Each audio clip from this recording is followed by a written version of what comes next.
जय श्री राधा कृष्ण। वैशाख के ठाकुर की जय। वैशाख का पवित्र पावन महीना चल रहा है। इस पवित्र महीने में थोड़ा सा भी पुण्य हमें बहुत अधिक फल देने वाला होता है। इस पवित्र महीने में नियम से स्नान और तुलसी की पूजा भक्तों के जीवन को खुशियों से भर देती है।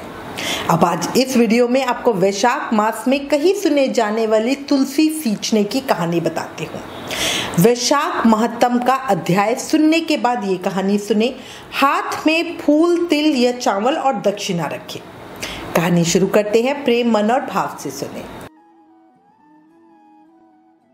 प्रेम से बोलो तुलसी माता की जय। वैशाख के ठाकुर की जय। बहुत पुरानी बात है। एक गांव में एक परिवार रहता था। उस परिवार में माँ, बेटा और बहू थे। बहू बहुत ही सीधी सादी और शांत स्वभाव की थी और उसी के दूसरी तरफ सास बड़ी ही झगड़ालू और घमंडी थी।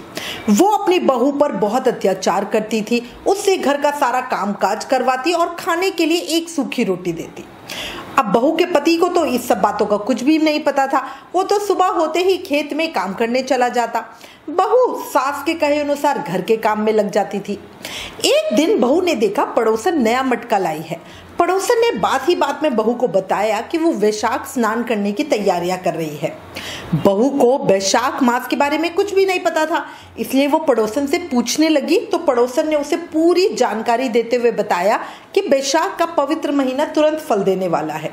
साथ ही तुलसी माता की महिमा भी बहू को बताई और कहा अगर कोई वैशाख में सिर्फ स्नान करके तुलसी माता को सींच दे तब भी उसके जीवन की सभी परेशानियों का अंत हो जाता है। अब बहू अपनी सास के व्यवहार से बहुत दुखी तो थी। उसने सोचा हो सकता है तुलसी माता की पूजा प्रताप से ही मेरे जीवन में सब कुछ ठीक हो जाए। अब यही सोचकर बहू ने अपने मन में तुलसी माता की पूजा और वैशाख स्नान करने का निर्णय ले लिया। शाम को तुलसी और वैशाख मास की महिमा अपनी सास को बताई। सास बोली कोई जरूरत नहीं है कोई नियम वियम लेने की, घर का काम करो, बस यही तुम्हारे लिए पूजा पाठ है। अब बहू क्या कहती, चुप हो गई। वैशाख शुरू हुआ। अब बहू ने क्या किया, वो बहुत जल्दी सुबह उठकर नदी पे स्नान करने चली जाती, वहीं एक घड़े में पानी भरती और तुलसी माता के पौधे को सींच देती। फिर वहीं बैठकर तुलसी माता की कहानी सुन लेती। अब बहू ने ये नियम ले लिया था। सास के जागने से पहले ही वापस घर आ जाती थी। अब ये रोज का सिलसिला था। किसी तरह 15 दिन बीते। एक दिन सास सुबह जल्दी उठ गई। उसने देखा घर में बहू है ही नहीं। उसे कुछ गड़बड़ लगी। अगले दिन भी सास जल्दी उठी तो उस दिन भी बहू घर पर नहीं थी। सास समझ गई कि जरूर ये वैशाख स्नान कर रही होगी और तुलसी सींच रही होगी। अब सास सोचने लगी कि अगर मैं इसको मुंह से बोलूंगी तो घर में बेकार में लड़ाई झगड़ा होगा।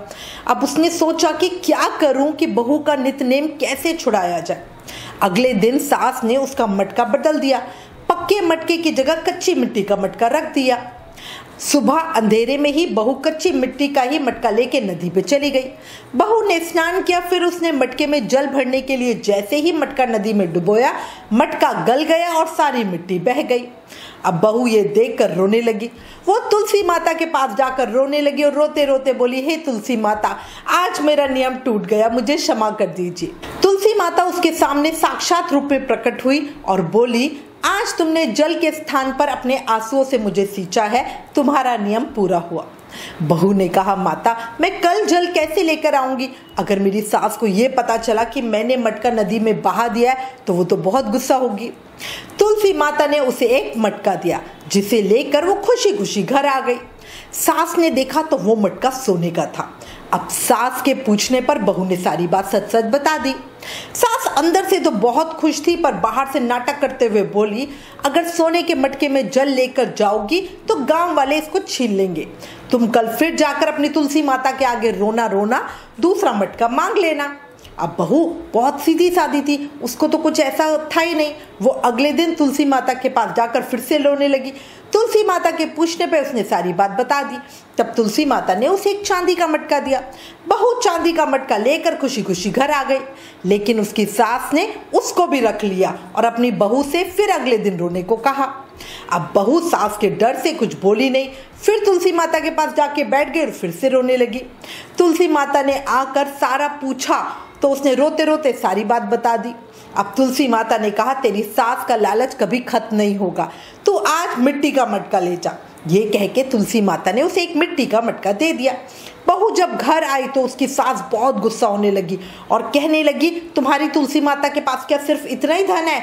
जिसके पास कुछ भी नहीं उसे सींचने से क्या ही लाभ? अब ये कह के वो बहू को बहुत गुस्सा करने लगी, लेकिन बहू ने सास की बात नहीं मानी और जो उसका नियम था वो सुबह जल्दी उठकर उसी तरह करने लगी। पूरे महीने सास से छुपकर नदी पर स्नान करते और तुलसी माता को सींचती रही। महीना समाप्त होने पे था। एक दिन सास छुपाए हुए अपने दोनों मटकों को देखने लगी तो उसने देखा कि वो दोनों मटके कच्ची मिट्टी के बन गए हैं। अब ये देखकर तो सास का गुस्सा 7वें आसमान पे पहुंच गया। वो बहू को बहुत बुरा भला कहने लगी। तभी साक्षात तुलसी माता उनके घर में प्रकट हुई और वो सास को बोलने लगी, तुमने लालच और घमंड में बहुत पाप किए हैं, इसलिए सिर्फ तुम्हारे छूने की वजह से वो मटके मिट्टी के बन गए। जैसा बोगी वैसा ही काटोगी। तुलसी माता के प्रताप और कृपा से सास की आंखें खुल गई। वो बहुत रोई और तुलसी माता से क्षमा मांगने लगी। तुलसी माता ने क्षमा कर दिया और खुश रहने का आशीर्वाद भी दिया। तुलसी माता की कृपा से तीनों घड़े खुद ही सोने के हो गए। अब सास बहू मिलकर हर रोज तुलसी माता का नित्य नियम करने लगी। तुलसी माता की कृपा से उनका घर अन्न धन से भर गया। हे तुलसी माता, अपने सभी भक्तों पर अपनी कृपा बनाए रखना। कहानी अधूरी हो तो पूरा करना, पूरी हो तो मान रखना। प्रेम से बोलो तुलसी माता की जय। बैशाख के ठाकुर की जय। लक्ष्मी नारायण भगवान की जय।